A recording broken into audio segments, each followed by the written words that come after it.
नमस्कार, Aryan TV national में आपका स्वागत है और मैं हूं आपके साथ सुमन पाल। बुलेटिन की शुरुआत करेंगे बड़ी खबरों के साथ, जहां पर गुवाहाटी में आयोजित राष्ट्रीय वस्त्र मंत्रियों के सम्मेलन का उद्घाटन किया गया है, जिसमें केंद्रीय वस्त्र मंत्री गिरिराज सिंह और मध्य प्रदेश के मुख्यमंत्री डॉक्टर मोहन यादव ने सहभागिता की है। सम्मेलन में देश भर से कई राज्यों के वस्त्र मंत्री और अधिकारी और उद्योग से जुड़े प्रतिनिधि शामिल हुए हैं और इस अवसर पर वस्त्र क्षेत्र के विकास, पारंपरिक हथकरघा और इसके साथ ही हस्तशिल्प को बढ़ावा देने, निवेश के नए अवसरों और रोजगार सृजन जैसे विषयों पर भी चर्चा की गई है। मुख्यमंत्री डॉक्टर मोहन यादव ने कहा कि वस्त्र उद्योग आत्मनिर्भर भारत की दिशा में महत्वपूर्ण भूमिका निभा रहा है और इससे ग्रामीण अर्थव्यवस्था को भी मजबूती मिली है। और सम्मेलन के दौरान ही कई राज्यों के अनुभवों और सुझावों का आदान प्रदान भी किया गया है।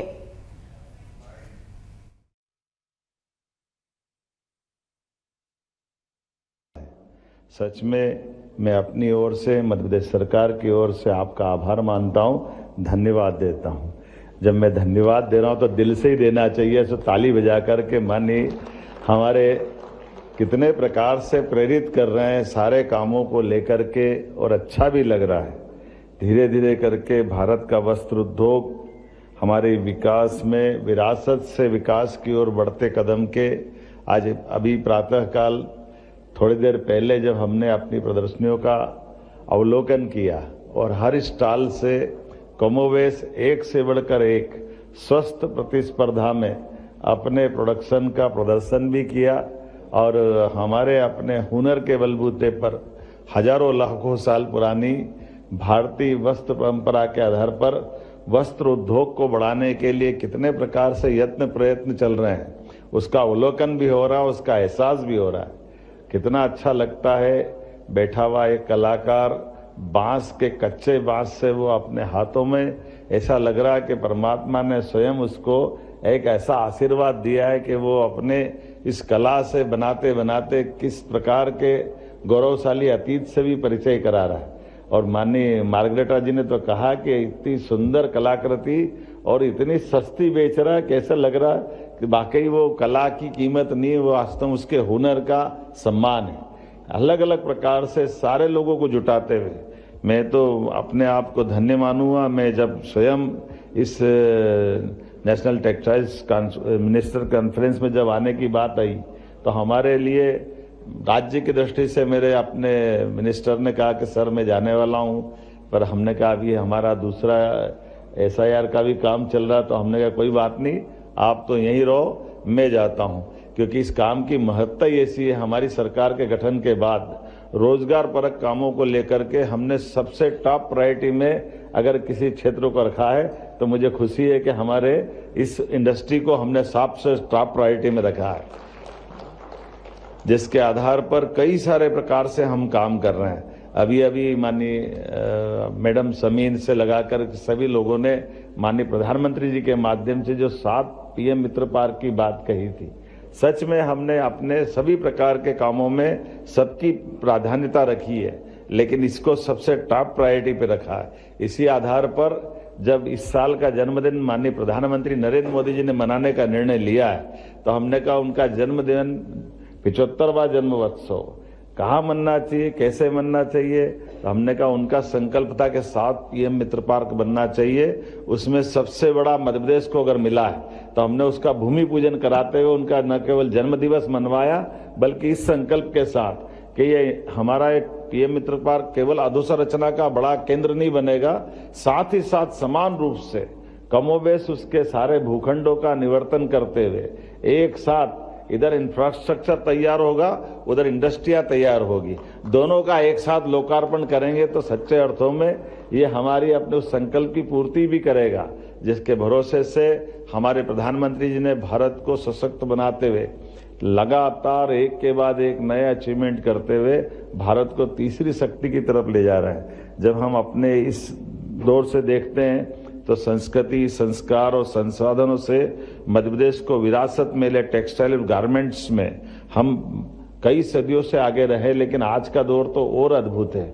हमने बहुत सारे प्रकार से अपनी इंडस्ट्री को प्रमोट करने का प्रयास किया है। लगातार कोई महीना ऐसा नहीं जा रहा जब हम अपने राज्य के अंदर छोटे छोटे संभाग और जिलों तक भी हमारी इसी प्रकार की बात को प्रेरित कर रहे हैं और उसी का परिणाम है कि राज्य के अंदर अब लगातार एक बहुत अच्छा माहौल बना हुआ है। इसीलिए चाहे उज्जैन हो या ग्वालियर, भोपाल हो या इंदौर, जबलपुर हो या हमारा रीवा का क्षेत्र, हर एक क्षेत्र में समान रूप से, और इसी कारण से हमारी तो वैसे परंपरा हमारी अहिल्या माता के समय से है, जब माहेश्वरी साड़ी, चंदेरी साड़ी, सब प्रकार के सिल्क को बढ़ावा देने के लिए लगातार पहले से काम होता था, लेकिन बीच के काम में थोड़ा गैप हुआ है। लेकिन आज दोबारा हम अपनी तरफ से जब आगे बढ़ रहे हैं, तो नर्मदापुरम का हमारा हाई क्वालिटी रेशम, यहाँ 4 प्रकार के रेशम जैसे टसर, मलबरी रेशम, इरी, मूंगा, सभी क्षेत्रों में हम लगातार काम कर रहे हैं। और इसी आधार पर जब आगे बढ़कर देखते हैं तो आज मध्य प्रदेश में 60 से ज़्यादा टेक्सटाइल मिल्स, 4000 से अधिक लूम, 25 लाख से अधिक स्पिंडल्स और अलग 10,000 से ज़्यादा महिलाओं को हैंडलूम के माध्यम से हमने जोड़ा है। इसी प्रकार से विशेष readymade garments policy, Madhya Pradesh organic cotton, man made fibre, technical textile में तेजी से आगे बढ़ रहा है।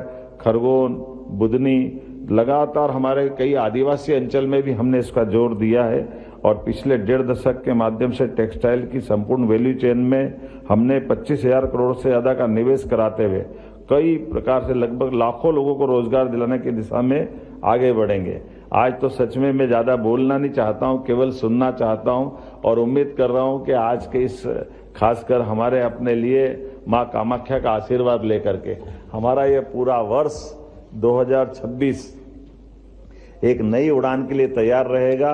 मुझे लगता है कि निश्चित रूप से हमारा ये इस अवसर पर केवल 2 जरूर आश्वासन भी देना चाहूँगा और निवेदन करना चाहूँगा कि एक अपना जब अभी जुलाई के दरमियान आपका यहाँ मेला लगने वाला है टेक्सटाइल इंटरनेशनल लेवल का, तो मध्य प्रदेश उसका पार्टनर बनने के लिए तैयार रहेगा, ये मैं आपको आश्वासन देना चाहूँगा। और इसी के साथ साथ आपके माध्यम से मध्य प्रदेश के अंदर भी एक छोटा हमारा इसी प्रकार का हमारे राज्य की दृष्टि से भी आपका एक अब मैं मान के चलता हूं कि अगला वस्त्र मंत्रियों का ये जो सम्मेलन आप कर रहे हैं, तो मध्य प्रदेश में आपको आमंत्रित करता हूं। मध्य प्रदेश में आप अगली बार आए, बाबा महाकाल के दर्शन करें। महाकाल के अंदर आपने उज्जैन में पुराना हमारा बहुत अच्छा वस्त्र विन्यास का ये पुराना ट्रेंड रहा है, तो मैं एक बार फिर बाबा महाकाल की धरती के लिए आपको आमंत्रण देते मेरी बात समाप्त करता हूं। बहुत बहुत धन्यवाद। भारत माता की जय। विकसित भारत ग्राम योजना विधेयक को लेकर उप मुख्यमंत्री राजेंद्र शुक्ला ने बड़ा बयान दिया है। रीवा में ही मीडिया से बातचीत के दौरान उन्होंने कहा कि ये योजना समाज के सबसे निचले पायदान पर खड़े मजदूरों और किसानों को आत्मनिर्भर बनाने की दिशा में एक महत्वपूर्ण कदम है। उप मुख्यमंत्री ने बताया है कि इस योजना के माध्यम से ग्रामीण क्षेत्रों में रोजगार, बुनियादी सुविधाओं और आर्थिक सशक्तिकरण को बढ़ावा मिलेगा। इससे किसानों और श्रमिकों की आय में वृद्धि होगी और गाँव का भी समग्र विकास भी सुनिश्चित किया जाएगा। और इसके साथ ही राजेंद्र शुक्ला ने कहा कि सरकार की प्राथमिकता है कि योजनाओं का लाभ सीधे जरूरतमंदों तक पहुंचे ताकि विकसित भारत के संकल्प को जमीनी स्तर पर साकार किया जा सके। इससे पलायन रुकेगा, परिवार एकजुट रहेंगे, गांवों में भी मजदूर उपलब्ध होने से खेती में श्रमिक संकट समाप्त होगा, किसान और अधिक आत्मनिर्भर बनेंगे। बीबीजी रामजी योजना प्रधानमंत्री नरेंद्र मोदी जी के विकास विकसित भारत के संकल्प को गांव गांव तक पहुंचाने का प्रभावी माध्यम बनेगी। यह योजना समाज के अंतिम पायदान पर खड़े मजदूरों और किसानों को आर्थिक आत्मनिर्भरता प्रदान करेगी। महात्मा गांधी जी कहते थे, भारत गांवों में बसता है। जैविक खाद, क्षतिग्रस्त संरचनाओं की मरम्मत, जल जीवन मिशन के कार्यों में सुधार, रखरखाव जैसे कार्य शामिल नहीं थे। इतनी बड़ी राशि ग्रामीण में खर्च करने के बाद भी यदि हम इस प्रकार के काम नहीं ले सकते तो उस योजना की राशि का अपव्यय ज्यादा हो रहा था, इसमें करप्शन हो रहा था और मजदूर कभी कभी काम करते थे शहर में और गांव में। इस प्रकार का करप्शन के रास्ते खुले थे। इसको बंद करने के लिए अब पूरी तरह से जो पैसा खर्च हो रहा है तो गांव में कुछ न कुछ बन के तैयार हो जो आने वाली पीढ़ी के काम आए। गुवाहाटी में आयोजित राष्ट्रीय वस्त्र मंत्री सम्मेलन में ही केंद्रीय वस्त्र मंत्री गिरिराज सिंह ने सहभागिता की और इसके साथ ही कहा कि भारत का वस्त्र क्षेत्र देश की अर्थव्यवस्था की रीढ़ है और यह करोड़ों लोगों को रोजगार प्रदान करता है। उन्होंने कहा कि केंद्र सरकार टेक्सटाइल उद्योग को वैश्विक स्तर पर ही प्रतिस्पर्धा बनाने के लिए निरंतर प्रयास भी कर रहा है। गिरिराज सिंह ने यह भी कहा कि आधुनिक तकनीक और इसके साथ ही सतत उत्पादन और निर्यात को बढ़ावा देकर भारतीय वस्त्र उद्योग को नई ऊंचाइयों तक पहुंचाया जा सकता है। टेक्सटाइल का फ्यूचर है। मैं सभी राज्यों से कहूंगा टेक्निकल टेक्सटाइल को उतनी ही महत्ता दें जितनी महत्ता आप एमएमएफ को देते हैं, सिंथेटिक को देते हैं। ये बात अलग है। आज दुनिया 70% पहनता है MMF synthetic fibre, 30% natural fibre. Bharat में उल्टा है। हम लगभग 60 से 70% कॉटन पहनते हैं, 35% हम सिंथेटिक पहनते हैं। लेकिन हमारी चुनौतियां हैं। आज हैंडलूम और हैंडीक्राफ्ट हमारा लक्ष्य रहा है। हमने नई पॉलिसी बनाया है कि हम लगभग 1 करोड़ लोग हैंडलूम और हैंडीक्राफ्ट में हैं। मुझे इनके हाथों में, जैसे सेल्फ हेल्प ग्रुप में प्रधानमंत्री ने लाखपति दीदी का कॉन्सेप्ट दिया है, हम 5 लाखपति दीदी और भाई इसमें पैदा करेंगे।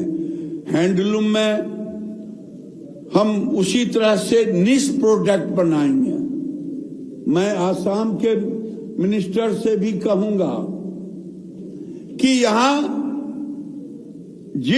अगर कॉटन में हमारे वीवर को नहीं पैसा मिलता है, उसे शिफ्ट करें सिल्क पे। क्यों? निश प्रोडक्ट जब तक नहीं होगा हैंडलूम में नहीं मिलेगा। आज सभी प्रदेश से मेरा रिक्वेस्ट है, हैंडलूम और हैंडीक्राफ्ट का हर डिस्ट्रिक्ट का आपने मैपिंग किया है और उस मैपिंग के अनुसार जो हाई प्राइस हॉट प्रोडक्ट हो, क्राफ्ट हो, उस क्राफ्ट को चिन्हित करें। मैं मुख्यमंत्री जी से बात कर रहा था कि मुख्यमंत्री जी, मैं आपके स्टेट में 2 फाइबर पर काम करना चाहता हूं। एक तो लीलन फाइबर पर, जो फ्लैक्स, अलसी मध्य प्रदेश में होता है। दूसरा मिल्क बीड, हर स्टेट में उसके नाम अलग अलग हैं, लेकिन उनके मध्य प्रदेश में मदार है। मैं ये जैकेट पहना हूं, ये उसी मदार के कपड़े का और उसी के अंदर ये फिलिंग किया हुआ है। यानी और रेमी फाइबर और बैम्बू नेचुरल मैकेनिकल फाइबर। अभी तक बैम्बू, चाइना ने कहा कि मैं बैम्बू फाइबर पर, वो वेस्कोस के मॉडल पर पल्प को केमिकल प्रोसेस से वो फाइबर बनाते हैं। ऐसी स्थिति में हम एक न्यू एज फाइबर, जो राज्यों के द्वारा ही ये होगा, और रोजगार भी किसानों को हमने लिया है, रोजगार को भी लिया है। तो ये एक न्यू एज फाइबर और टेक्निकल फाइबर। टेक्निकल फाइबर मैं दावे के साथ कह सकता हूं, आज नरेंद्र मोदी जी की सरकार पहली बार हम इंपोर्ट को रोकने में सक्षम हुए टेक्निकल फाइबर में। आज एक्सपोर्ट हम $3 बिलियन से अधिक का एक्सपोर्ट किया, यानी लगभग 25,000 करोड़ का। और ये मोदी जी के कार्यकाल में। आप नैपकिन की बात सुनते हैं, नैपकिन हम इंपोर्ट करते थे, लेकिन आज 60% सैनिटरी नैपकिन, डायपर हमने रोक दिया है। एग्री टैग, आज दुनिया में हम सबसे 1 नंबर चाइना को भी बीट किया है। टेक्निकल फाइबर में जो बल्क नॉन ओवन कंटेनर होता उसे FIB कहते, ये चाइना से भी हम 1 नंबर में हैं। तो ये भारत आज बदला हुआ भारत है, लेकिन ये बदले हुए भारत में हम राज्यों से अपील करना चाहते हैं कि सभी राज्य अपना एक रोड मैप बनाए। अभी कई राज्यों ने कहा, राजस्थान के एडिशनल सेक्रेटरी ने कहा कि मैंने अपना रोड मैप बनाया है टेक्सटाइल का, टेक्सटाइल मिशन भी बनाया है। तो मैं सभी राज्य जो मंत्री आए हुए हैं वो एक टेक्सटाइल का रोड मैप बनाएं। नरेंद्र मोदी जी के सोच के अनुरूप जिस PM मित्रा पार्क की बात हो रही है, देश में छोटे छोटे पार्क 25 एकड़, 50 एकड़, 100 एकड़, इससे अधिक का पार्क नहीं के बराबर। लेकिन प्रधानमंत्री का सोच था इकोसिस्टम बनना चाहिए। अभी हमने 7 पार्क रखा। मैं, हमारी सेक्रेटरी, हमारे एडिशनल सेक्रेटरी, हमारे सहयोगी सबों ने मध्य प्रदेश के मुख्यमंत्री को धन्यवाद दिया। मैं इसलिए धन्यवाद देना चाहता हूं कि NHI का एक प्रोजेक्ट होता है कि अगर प्रोजेक्ट समय के पहले पूरा कर ले तो 5% रिवार्ड मिलता है। तो हमारे पास रिवार्ड यही है कि मैं तालियों की गड़गड़ाहट से आपको रिवार्ड दे रहा हूं, एडवांस रिवार्ड। महाराष्ट्र की में हमारा, मुझे पूरा विश्वास है, महाराष्ट्र भी हमें समय पर माननीय मुख्यमंत्री और मंत्री से बात हुई है। यूपी में भी अब काम तेजी से बढ़ चुका है। जो हमारे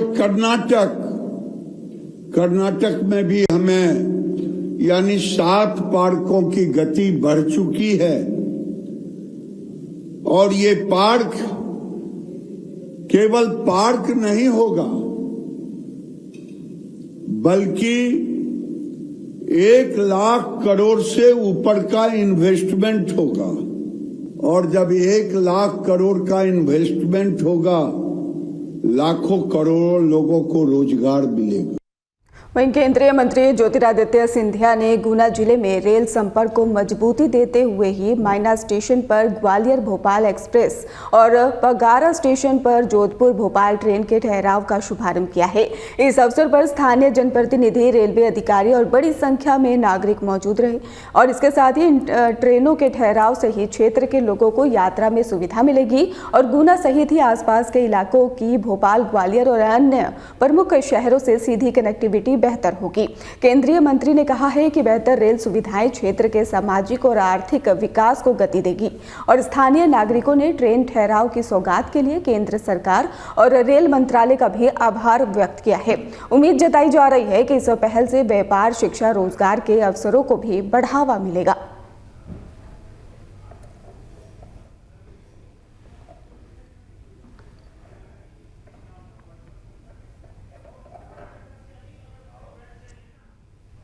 भोपाल की मेयर मालती राय ने कहा कि मिली जानकारी के अनुसार ही बूचड़ खाने के सैंपल गलत पाए गए हैं और जब बूचड़ खाने के ही सैंपल गलत पाए गए तो उसके खिलाफ कार्रवाई की गई। संबंधित अधिकारी या फिर प्राइवेट वेंडर या फिर कोई भी और जो भी इसमें शामिल है उनके खिलाफ कार्रवाई की जा रही है और बूचड़ खाने को सील कर दिया गया है।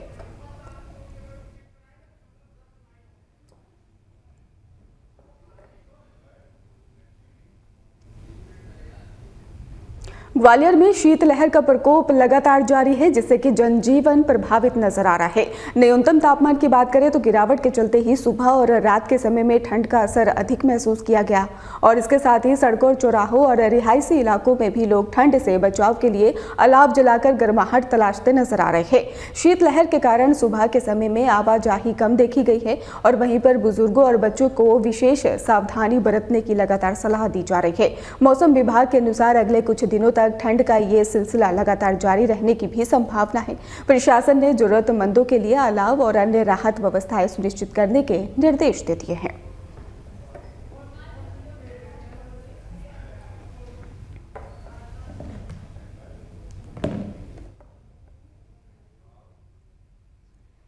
महाकालेश्वर मंदिर में ब्रह्म मुहूर्त के दौरान तड़के भस्म आरती संपन्न की गई। इस दौरान ही भगवान महाकाल का विधि विधान से पंचामृत अभिषेक किया गया है। अभिषेक के पश्चात ही भगवान का विशेष श्रृंगार भी किया गया, जिससे कि मंदिर परिसर भक्तिमय वातावरण में सराबोर नजर आया। भस्म आरती के अवसर पर ही महानिर्वाणी अखाड़े द्वारा भगवान महाकाल को पवित्र भस्म अर्पित की गई। आरती में विशेष बता दें, विदेश विदेश से श्रद्धालु पहुंचे हुए थे और बाबा महाकाल के दर्शन कर पुण्य लाभ भी अर्जित किया। भोर के समय में गूंजते मंत्रोच्चार और घंटा, इसके साथ ही घंटा घड़ियाल वहां पर सुनने को मिला और पूरा मंदिर परिसर ही भक्ति रस में डूबा नजर आया है।